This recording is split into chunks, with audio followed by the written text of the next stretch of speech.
अस्सलामुअलैकुम वरहमतुल्लाहि वबरकातुहू।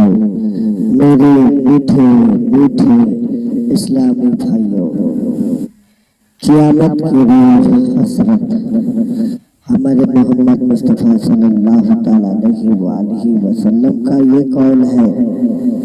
फरमान मुस्तफ़ा सल्लल्लाहु तआला अलैहि वसल्लम का ये फरमान है, सबसे ज्यादा हसरत क़यामत के दिन उसको होगी जिसे दुनिया में इल्म हासिल करने का मौका मिला मगर उसने हासिल न किया, और उस शख्स को होगी जिसने इल्म हासिल किया और दूसरे ने तो उससे सुनकर नफा उठाया लेकिन उसने ना उठाया, यानी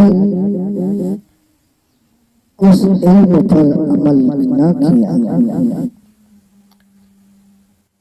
हमें अपने मीठे मीठे इस्लामी भाइयों से गुजारिश है कि इस हदीस को सुनकर दूसरों लोगों तक पहुंचाएं और इसे ज़्यादा से ज़्यादा शेयर करें।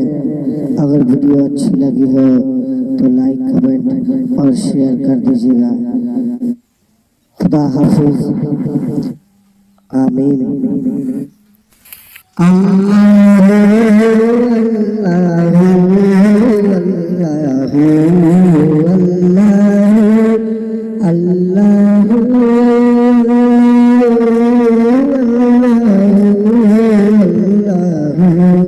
Allah